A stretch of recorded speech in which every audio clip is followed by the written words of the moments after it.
자, 오늘은 무역이 뭔지에 대해서 여러분들하고 이야기를 해보도록 하겠습니다. 자, 무역. 정의를 내려라 라고 하면은 우리가 학술적으로 정의를 많이 하겠죠. 정치, 경제, 사회, 문화적으로 장벽이 있는 서로 상이한 국가에 존재하는, 거주하는 기업들, 상인들 사이에 상거래를 수행을 할 때 우리가 무역이라고 정의를 합니다. 그래서 무역을 수행하기 위해서는 일단은 국가와 국가상에 존재하는 여러 가지 무역 장벽들이 있어요. 이러한 장벽들을 넘어서 이제 상거래를 수행을 해야 됩니다. 근데 무역의 장벽들은 여러 가지가 있는데 제일 처음에 우리 일반적으로 언어적인 측면에 대해서 이야기를 많이 하는데 언어적인 측면 말고도 무역 장벽은 많이 있을 수 있습니다. 그리고 무역 장벽 중에 그 가장 큰 장벽은 언어보다 더 큰 장벽이 하나 있어요. 그게 바로 문화적 장벽이에요. 종교를 포함한 문화적 장벽. 이 장벽은 사실은 이해를 못하는 부분들도 존재할 수가 있어요.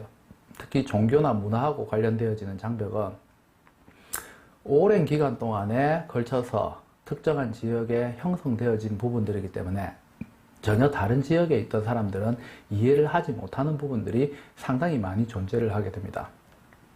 그래서 특정한 국가의 경우에는, 특정한 종교의 경우에는 소고기를 먹지 않는 국가들이 있어요. 종교적인 이유 때문에. 그럼 그러한 지역에다가 우리나라 한우를 수출을 하겠다. 그거는 말도 안 되는 거죠. 그래서 우리가 뜻하지도 않게 이 종교와 문화와 관련되어지는 장벽들이 상당히 큰 영향을 미칠 수 있습니다. 그리고 지금은 전 세계 대부분의 국가들이 개방을 했어요. 하지만 과거에 그 구소련을 필두로 하는 그 사회주의 국가들, 그 다음에 자유민주주의 국가들이 냉전체제라는 것이 존재를 했었습니다. 정치적 이념 때문에 거의 그 국가와 국가 간에 그 자유민주주의 국가하고 소련을 필두로 하는 국가들 사이에는 거래가 이루어지는 경우가 거의 없었던 적도 있어요. 근데 지금은 이제 시대적 흐름의 대세에 따라서 이제 자본주의 시장 경제 체제가 다 스며들었죠. 그래서 이제 많은 국가들이 상호 거래를 하게 됩니다. 그래서 이거는 시기에 따라서, 시대적 상황에 따라서, 정치적 이념에 따라서 뜻하지도 않는 무역 장벽들이 존재를 할 수가 있어요. 그래서 이런 많은 무역 장벽들을 없애고 거래를 하는 것을 우리가 목표로 해야 됩니다. 그리고 이제 우리가 꿈꾸는 가장 이상적인 거는 이런 무역 장벽들이 전혀 없는 상태에서 상인들이 거래를 하는 건데 사실은 그런 일은 발생하기 힘들겠죠. 왜냐하면 그런 일이 이루어지기 위해서는 절대자가 나타나야 되고 전 세계가 한 개의 국가로 통일이 되어야 됩니다. 근데 사실은 그런 부분은 불가능하죠. 그래서 어쨌든 무역 장벽이라는 것은 계속해서 존재를 하게 됩니다. 그래서 오늘날은 이 무역이라는 용어 대신에 우리가 많이 쓰는 것 중에 한 개가 이제 국제 상거래라는 표현을 쓰죠. 보통 무역은 영어로 International Trade라고 씁니다. 그죠? 근데 우리 국제 상거래는 International Commerce Transaction 이라는 표현을 쓰죠. 근데 오늘날은 이제 무역이라는 용어보다는 이제 국제 상거래라는 용어를 더 많이 사용을 하고 있습니다. 그래서 여러분들이 뭐 인터넷 기사나 이런 거 보게 되면 무역이라는 표현도 있지만 그 International Commerce Transaction에서 국제 상거래라는 표현을 훨씬 더 많이 쓰고 있다는 것을 간접적으로 느낄 수 있죠. 시대적 흐름에 따라서 우리가 사용하는 용어들도 바뀌어져 간다는 거죠. 그리고 무역 장벽 중에 또 하나는 이제 그 언어와 관련되어지는 장벽들이 있을 수 있습니다. 사용하는 말이 다르기 때문에 의사소통하는데 문제가 있을 수 있죠. 그래서 이제 우리가 특정한 지역하고 거래를 원활하게 수행하기 위해서는 그 나라 지역의 언어를 아는 게 가장 좋습니다. 또는 세계 공용어로서 지금 이제 굳어져 버리고 가고 있는 게 바로 영어죠. 그래서 우리 영어와 관련되어지는 부분들에 대해서 무역하는 사람들 입장에서는 상당히 그 신경을 쓰셔야 되죠. 그리고 계약서 같은 경우도 영어로 작성되는 경우가 거의 대부분이죠. 물론 중국이나 일본하고 거래할 때는 일본어나 중국어로 사용이 될 수도 있습니다만 일반적으로는 영어가 훨씬 더 많이 사용이 되어지죠. 그래서 이 무역하고 관련되어지는 비즈니스하고 관련되어지는 영어는 일반 영어와 좀 차이가 있기 때문에 여러분들이 그 동일한 단어라도 다른 표현을 쓰고 관용적인 표현들이 많습니다. 그래서 비즈니스 잉글리시를 공부할 때는 일단은 일반적인 영어에서 사용하는 용어에서만 너무 집착을 하시면 안 돼요. 다른 의미로도 사용이 되어질 수 있다는 거. 항상 이렇게 여러분들이 가로 바깥에 있는 부분들도 있다는 것을 유념을 하시고 그 여러 가지 전문 용어를 익히셔야 됩니다. 그렇지 않으면 굉장히 큰 오해가 발생될 가능성이 높아요. 그래서 무역을 할 때는 이런 여러 가지 제도적인, 정치적인 또는 환경적인 장벽들이 많이 존재를 합니다. 특히 문화와 관련되어지는 부분을 잘 극복할 수 있도록 해야 되죠. 그리고 이제 이 무역하고 관련되어지는 부분은 파트에 따라서 다양한 파트로 나눌 수가 있습니다. 그래서 크게 이제 계약하고 관련되어지는 부분이 있고, 그다음에 돈 주고 받아야 되죠. 상인들이 이윤을 추구하기 위해서 무역하는 거니까 대금 결제라는 게 있어요. 그리고 서로 다른 국가에 존재하기 때문에 물품을 이동을 시켜야 됩니다. 그래서 운송이라는 게 있을 수 있고, 그 다음에 운동되는 도중에 사고 발생할 수 있죠. 그래서 무역에도 우리 무역보험이라는 게 있어요. 그리고 당사자 간에 아무 문제 없으면 상관없지만 분쟁이 발생할 수도 있습니다. 그럼 이런 분쟁 해결하고 관련되어지는 부분, 크게 이렇게 5가지 분야로 해서 우리가 세부적으로 무역하고 관련되어서 제반적인 내용을 확인을 하고 거래를 수행을 해야 됩니다. 이건 단순하게 이론적인 측면이 아니고 실제 실무에서도 많이 사용이 돼요. 하지만 우리 중소무역회사나 소상공인 무역회사 같은 경우에는 이런 것도 신경 쓰지 않고 대행무역, 위탁무역을 통해서 거래하는 경우도 많습니다. 그런데 언제 어떤 일로 인해서 당사자 간에 분쟁이 발생할지도 모르기 때문에 우리가 계약서를 작성할 때는 좀 꼼꼼하게 작성하도록 노력해야 돼요. 금액이 굉장히 적을 경우에는 사실은 계약서라는 게 필요 없을 수도 있습니다. 왜냐하면 무역이라고 하는 것은 특별하게 정해진 형식이 있는 건 아니에요. 우리가 항상 부요식이라고 부르죠. 그래서 반드시 A4 용지에 타이핑을 해서 계약서를 만들어야 되는 건 아니에요. 뭐 전지에 쓰면 어떻고, 그 다음에 또는 연필로 여러 가지 내용들, 뭐 지워지면 문제가 있을 수 있겠지만 어쨌든 펜이라고 하는 것도 반드시 뭡니까? 볼펜이나 이런 걸 해서 우리가 수기로 이렇게 계약서를 작성을 해도 상관이 없습니다. 그래서 반드시 워드 프로세스를 이용해 가지고 어떤 계약서 형식을 만들어내야 되는 건 아니에요. 그리고 어떤 경우에는 오럴 컨트랙트, 구두 계약이 법적으로 효력이 있는 경우도 있습니다. 100% 효력이 있는 건 아닙니다. 효력이 있는 경우도 있고 없는 경우도 있어요. 그래서 당사자 간에 합의한 내용과 관련되는 부분은 반드시 계약서를 작성하는 게 일반적입니다. 하지만 계약서를 작성할 때 어떤 식으로 해서 작성해라고 하는 법칙은 없습니다. 그래도 두 당사자 사이에 합의한 내용이 정확하게 들어가면 되겠죠. 그리고 거기에 대해서 위조나 변조를 방지하기 위해서 정부 한 통씩에서 나누어서 가지게 됩니다. 그래서 보통 이제 한 통씩 나누어서 서명을 해서 계약서를 작성을 하게 됩니다. 근데 그런 계약서가 금액이 적은 경우에는 한 장짜리 계약서도 있을 수 있지만 금액이 굉장히 큰 경우에는 10장이 될 수도 있고 20장이 될 수 있어요. 좀 더 복잡한 기계류라든지 또는 조선 선박하고 관련되어지는 배 수출하고 관련되어지는 그런 계약, 또는 이제 군사 무기와 관련되어지는 거, 또는 장기적으로 반복적으로 오랫동안, 또는 이제 원자력 발전소와 같은 플랜트 수주와 관련된 계약서 같은 경우에는 한 장, 2장으로 해결 안 되죠. 몇백 장이 될 수도 있습니다. 그래서 거래 규모라든지 사이즈에 따라서 계약서의 양은 굉장히 많을 수도 있고, 당사자가 오랫동안 친분하고 그 친분이 두텁고 금액 자체가 그렇게 많지 않을 경우에는 계약서 자체를 간단하게 쓸 수도 있고, 이거는 상황에 따라서, 즉 케이스 바이 케이스예요. 그 케이스에 따라서 다 다른 거지. 보통 보면은 이제 샘플 계약서 보면 한 장짜리로 되어 있고, 보통 소상공인 무역회사 같은 경우에는 계약서 자체를 맨날 한 장짜리나 2장짜리 계약서를 쓰다 보니까 그게 모든 계약서의 전부라고 착각을 하는 수가 있는데 그거는 아닙니다. 금액이 크고 사이즈가 커지게 되면 당연히 상사자 간에 합의하고 지켜야 돼야 될 내용들이 달라질 수 있기 때문에 그거는 계약서 양은 정해져 있는 것은 아니라는 거.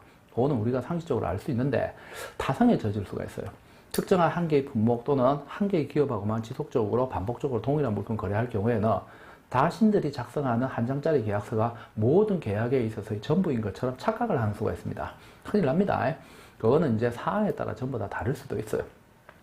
그리고 가족관계끼리 거래를 할 수도 있죠. 친척끼리. 그럴 때는 사실 계약서 필요 없을 수도 있어요.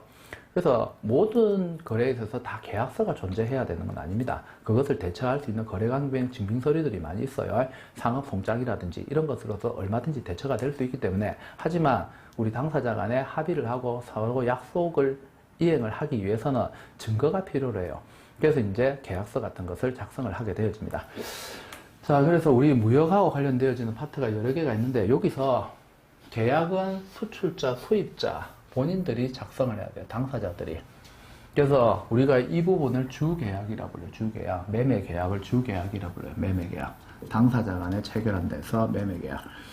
그리고 나머지 이 계약들은 수출자하고 특정 당사자, 수입자하고 특정 다른 당사자, 무역을 도와주는 역할을 하는 운송업체라든지 보험업체라든지 은행이라든지 이런 실질적인 셀러 바이어가 아닌 당사자들하고 셀러 바이어 중에 한쪽이 계약을 체결해요. 그래서 우리가 이런 계약을 뭐라 부르냐면 종속계약이라고 불러요. 종속계약. 그래서 크게 무역계약은 주계약하고 종속계약하고 두 개로 나눌 수 있는데, 주계약은 매매계약 하나밖에 없습니다. 매매계약. 그리고 나머지 이 계약들은 전부 다 종속계약이라 불려요. 종속계약. 그래서 이제 주계약이 뭐냐라고 물었을 때 대금 결제도 중요하기 때문에 대금 결제까지 포함시켜서 이야기하는 경우가 있는데 그거는 잘못됐습니다. 어쨌든 은행하고 관계는 수출자하고 은행, 수입자하고 은행 간의 관계예요. 직접 당사자 간의 계약은 아니에요. 직접 당사자의 계약은 셀즈 노트, 셀즈 컨트랙트 또는 이제 주문서에서 펄처스 오더, 오더라 부르죠.